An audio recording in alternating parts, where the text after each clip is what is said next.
Is it possible that heart attacks in our lifetime will no longer be a leading cause of death? Will the heart attack eventually become obsolete? You are listening to a special segment on medical education on the Clinicians Roundtable. I'm your host, Dr. Larry Kaskel. Joining me today is Dr. Morteza Naghavi, who is chairman and founder of SHAPE, which is the Society for Heart Attack Prevention and Eradication. And also joining us is Dr. P.K. Shah, Chief of Cardiology at Cedars-Sinai Medical Center and Professor of Medicine at UCLA. Gentlemen, welcome to the show. Thank you. Good to be here. Good to be here, too. Well, I'd like to start with Dr. Naghavi. Tell us a little bit about SHAPE, how it got started, how you got interested in it, and how it's going, quite frankly. Sure. This is Dr. Naghavi from Houston. SHAPE is indeed an evolution of our discovery of vulnerable plaque, where a number of pioneering scientists, my former colleagues, Dr. James Willerson, Ward Kaskel, Valentin Fusters, James Muller, and Dr. Shah and Falk have made revolutionary discoveries that certain type of plaques are indeed the underlying cause of heart attacks.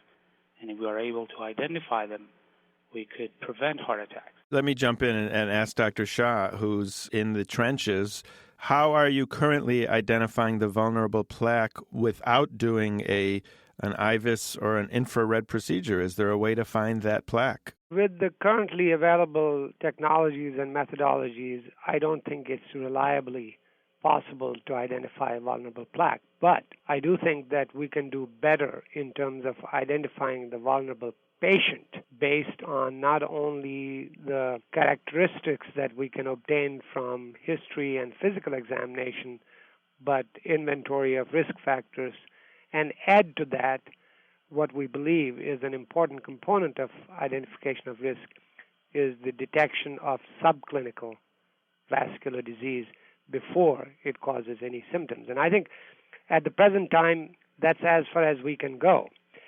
Specifically identifying vulnerable plaque is an area of intense investigation using MRI, CT, FDG, PET, but none of those techniques are currently usable on a day-to-day basis.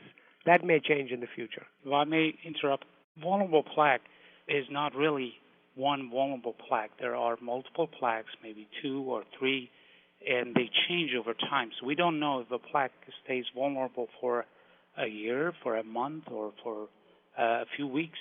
So it is very important to understand that the vulnerable patient, which has also additional factors of vulnerability, like vulnerable blood, a blood that is thromogenic and at risk of developing clot, or a myocardium that is very susceptible to ischemia, are also come to the equation. That's why the vulnerable patient concept was introduced, and we were able to create a consensus among leaders in the field that we should move from vulnerable plaque to vulnerable patient, not to disregard vulnerable plaque, rather than to broaden our view and be able to identify the vulnerable patient. Okay, so when I go to work tomorrow and I am in my office, a lipidologist in a general internal medicine office, and I have somebody come in who's hypertensive, hyperlipidemic, who's got metabolic syndrome, positive family history, can I safely assume he is a vulnerable patient, or is there something more I need to look for? If I can answer that, this is Dr. Naghavi again. The vulnerable patient, in our definition, is an individual at very high risk of a near future heart attack.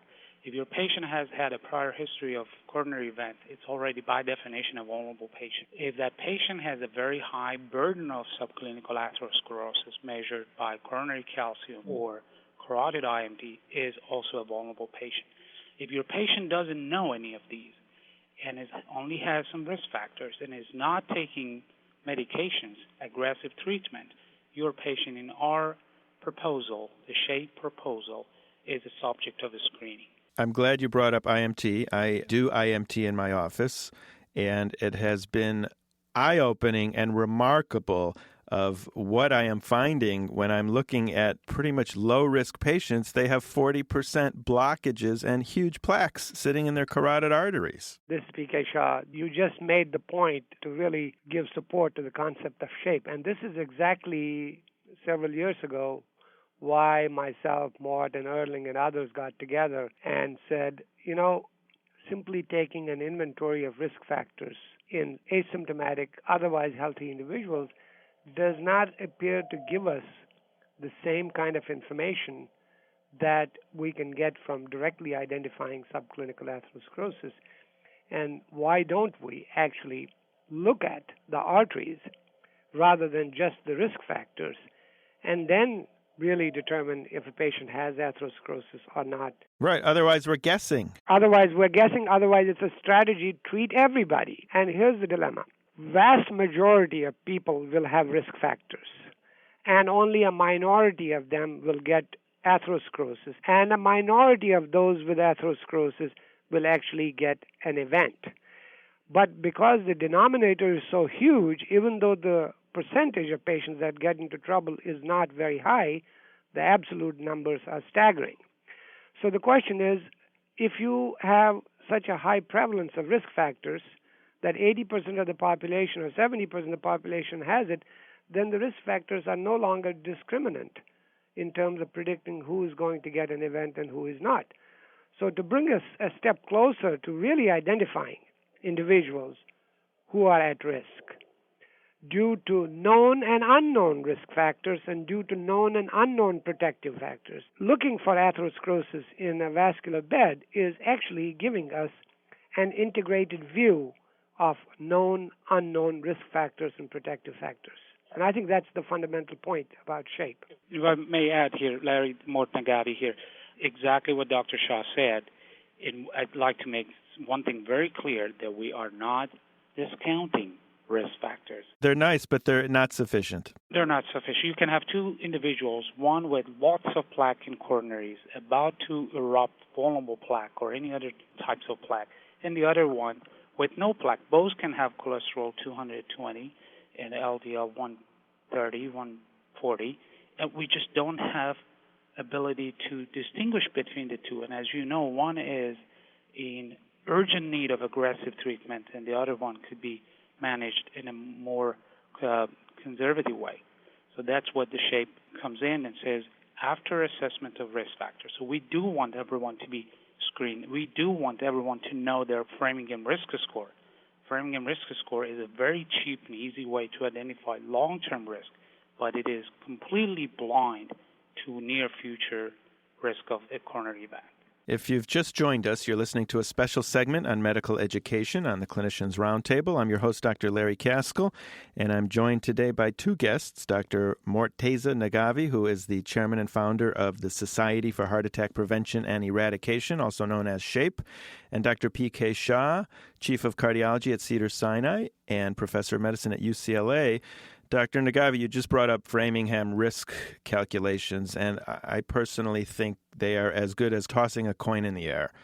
Half of the time they're right, half of the time they're wrong, and again, I think it's insufficient, and we need more screening. And besides IMT, do you guys like EBCT? Do you like CTAs? Do you like fishing for different biomarkers? What do you guys like? Morteza Naghavi here. I would like to restate what I said about Framingham. I do not believe that the Framingham is useless. I think it's very valuable for long term.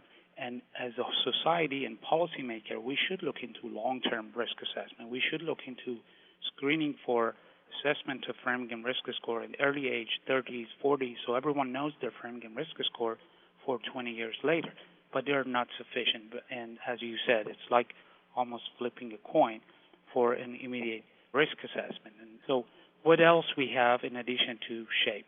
SHAPE reviewed a number of available tools, everything that was out there, and we found only coronary calcium score and carotid IMT were sufficiently studied to be incorporated in assessment of atherosclerosis.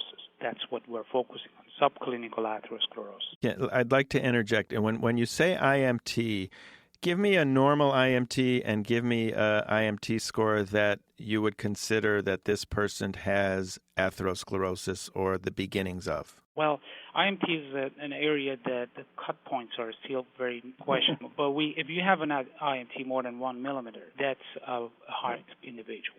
There are several studies, and we have contributed to the field, put together an IMT committee with Dr. Naghavi and Dr. Pam Douglas and others.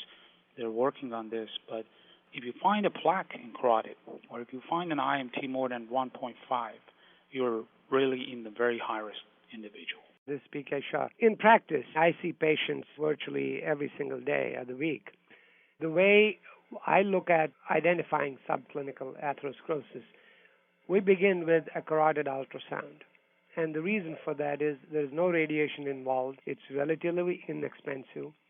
And if you see a plaque in the carotid tree and or you see a markedly increased IMT, then we stop there for screening because we have identified atherosclerosis, and I don't personally then feel compelled to do another test. Let me ask you, PK, if they have a clean, because I have seen in my own practice, people come in that have had stents placed, and then I look at their carotids, and they've got beautiful carotids. So what's the correlation between the two? So if they have an abnormal carotid, I stop screening. If they have a normal, I look for another vascular bed, and that is usually a coronary CT. So that's the way and you are absolutely correct. We have an abstract that's being presented at the American College of Cardiology in 2 weeks, which will show that 50% of patients, in our experience, who have zero coronary calcium actually have carotid atherosclerosis. And the reverse is also common, where carotids are okay, but you have coronary calcium. So my principle is go for the easiest vascular bed first. If it's abnormal, you've already identified tendency. If it is normal, look for another vascular bed, and that's usually going to be the coronary bed. I think that basically eliminates the need for having to do 2 tests in everybody, and it also sequentially starts with a less invasive, no radiation type of test, and then goes to the CT. Let me be devil's advocate here for a minute. We do a carotid, it's normal. We do an EBCT, there's no calcium. Are you done, or do you say, I'm still worried about this patient, let's see if they've got some soft plaque, and do a CTA? No, that's where I would stop. The probability of having a non-calcified lesion of any substance in absence of plaque in 2 vascular beds is so small that it would have to be, unless the patient is a heavy smoker, and we have seen exceptions, I would not proceed to CT angiography. I think there's a danger in promulgating the routine use of CT angiography as compared to coronary calcium scan. I'd like to thank Dr. Morteza Naghavi and Dr. PK Shah for coming on the show today, and we've been listening to a special segment on medical education on the Clinicians Roundtable on XM 157. If you'd like to comment or listen to our full library of podcasts, please visit us at reachmd.com. And if you register with the promo code RADIO, we'll give you 6 months free of streaming ReachMD that you can listen to anytime at home or at work. And thank you for listening.